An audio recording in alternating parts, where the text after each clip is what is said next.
The Zapruder film is a home movie that was taken from the position where a Hollywood film crew would have set up if they had known the assassination would occur.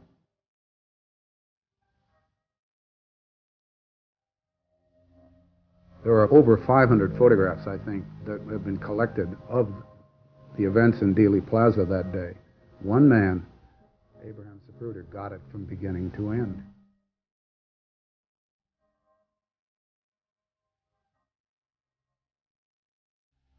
The Zapruder film has become the ultimate fetish of the Kennedy assassination. This icon, whose meaning is unclear. Maybe it has 100 million meanings, maybe it has no meaning at all. We just know one thing about it. It was taken by a man shooting a Super 8 camera that day.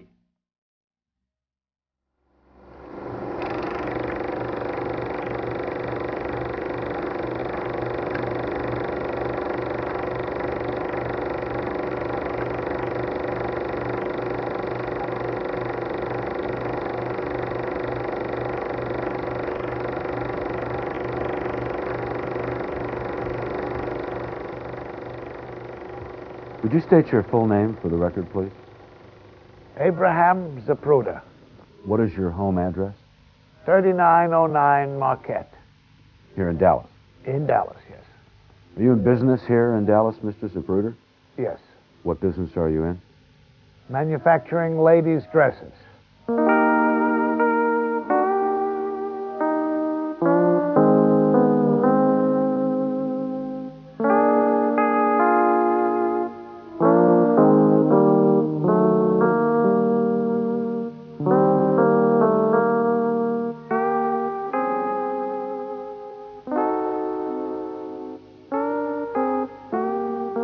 Mr. Zapruder came to Dallas back in the 40s from New York City. Our business was called Jennifer Juniors. It was located in downtown Dallas at 501 Elm Street.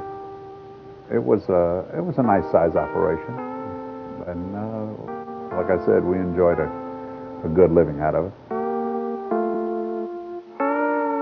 He lives in Dallas, in University Park. It was a nice home, and it was not ostentatious by any means. It was a nice, comfortable home, and he took care of his yard. He was very, very family-oriented. He was, in fact, when he went to take the pictures, the reason was to have pictures of the president for his grandchildren.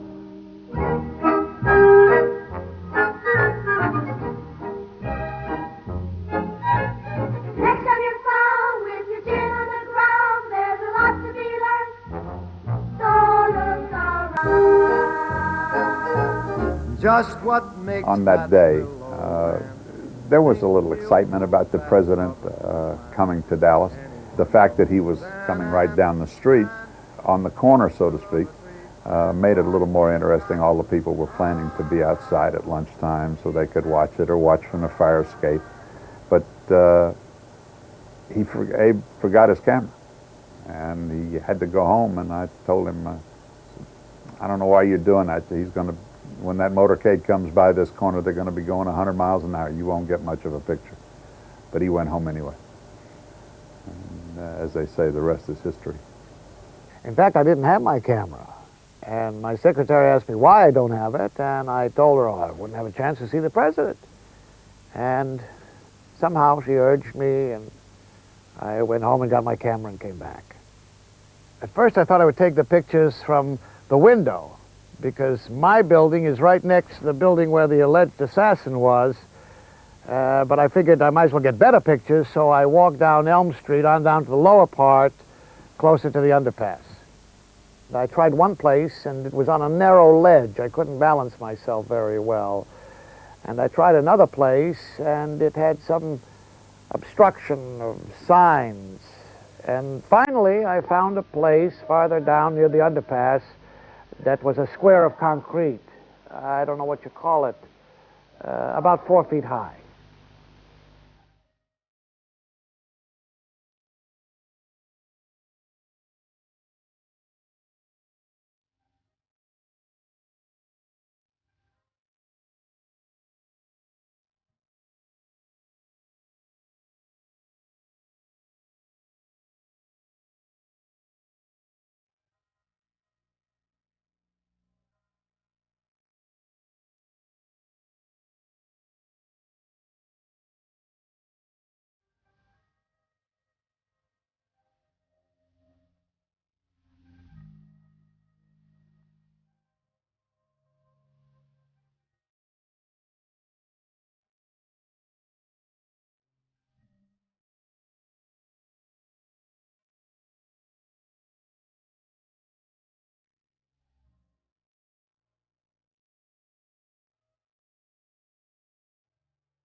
The motorcade came down Houston Street and turned left on Elm Street, did it not? That's right. And it proceeded then down Elm Street toward the Triple Underpass. Is that correct? That's correct. I started shooting when the motorcade started coming in.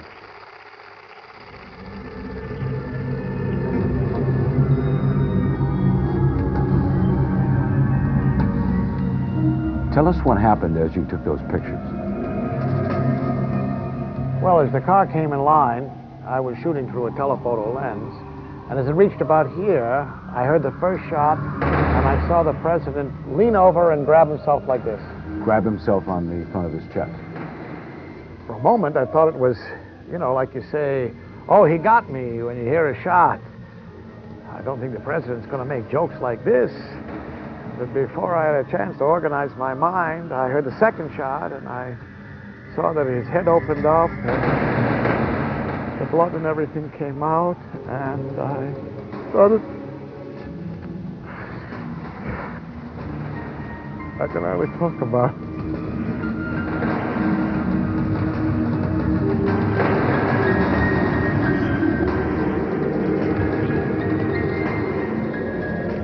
The fateful slide of the limousine down Elm Street. You see Kennedy's arms go up, Connolly turns, and you know what's going to happen. You know that explosion is going to follow. I think some of those images have now been embedded in the general psyche, so that any sort of appreciation of this event really centers on that brutality, on the murder that's at the heart of things. There's something about the human experience that's recorded in that makes it something that sets the standard by which we judge all the recorded events in film. It's kind of like the gauge of brutality. We are there. We are there at the assassination of President Kennedy. There's some kind of direct connection with that event. We're seeing it happen in front of our eyes. And the power of that, of film to capture an event in the real world is not like anything else. To say beautiful would sound very strange for such ugly and terrifying footage in terms of what it records, except if you think in terms like the classic elegy. I mean, this is an elegy which describes the death of this man. And it is an emotional response to him right before and right after his death. And as I read that footage, because it is the response of a human being, it's a series of chords, of slurs of movement that are his body witness to this. And in as open a mode as you could invent for motion pictures in our time. Zapruder, as a cameraman, unfortunately left a lot to be desired. He had vertigo. He was very dizzy. His secretary, Marilyn Sitzman, was helping hold him up. She had her hands around him, keeping him from tipping over. Twice during the shooting of the film, he nearly lost the president, first on the left border and then on the bottom border just prior to the headshot. When he heard shots, when he responded to sounds of shots, he would jump, as virtually anybody else would, and it put a jiggle or an out-of-focus segment at the point where each shot happened. I was teaching cinematography at NYU back in the early 70s with Marty Scorsese and a bunch of other people there.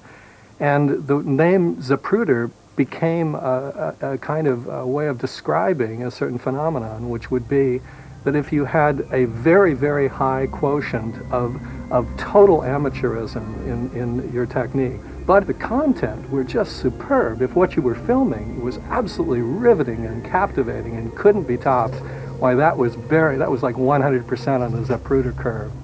He's photographing this event with an openness that's priceless. I mean, he's just out there like any other human being with a very small camera in hand that's pressed up against his face, and the power of it is kin to the power we expect from art.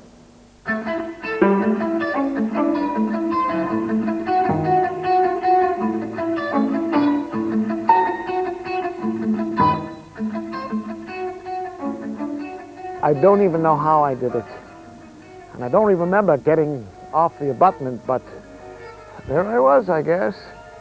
And I started walking back toward my office, screaming, "They killed him, they killed him." And the people I met on the way were yelling, "What happened, what happened?" And I kept on yelling, "They killed him." Finally, I got back to my office. My secretary, I told her to call the police or the Secret Service. And that was about all. The chief of the Secret Service came up to the floor, and he was with a Dallas Morning News reporter named Harry McCormick. And he asked us, he asked Mr. Zapruder, did he think he had got it all on the film? And Mr. Zapruder said yes. And he said, "I'd like to get them developed." Well, at that point, Mr. McCormick said, "Well, I think Channel 8 can do it." And we went outside, and the two policemen, we went in their car, and they had to turn the siren on to get us through the crowd that had gathered there. And of course, we knew everybody in the neighborhood, and I guess they must have thought something was funny. And I looked at Abe and I said, "They probably think we did it." A gentleman just walked in our studio that I am meeting for the first time, as well as you. This is WFAA-TV in Dallas, Texas. May I have your name, please, sir? My name is Abraham Zapruder. Mr. Zapruder? Zapruder. While we were standing there, by the way, they asked Abe Zapruder to come on television, which he did an interview on camera. He was about halfway down there. I had a shot. And he slumped to the side like this. Then I had another shot or two. I couldn't say what it was, one or two. And I saw his head practically open up, all blood and everything. And I kept on shooting. That's about all. I think that pretty well expresses the entire feelings of the whole world. You have the film in your camera. Yes, I brought it on the studio. Yeah. We'll try to get that processed and have it as soon as possible. Right now, we have videotape.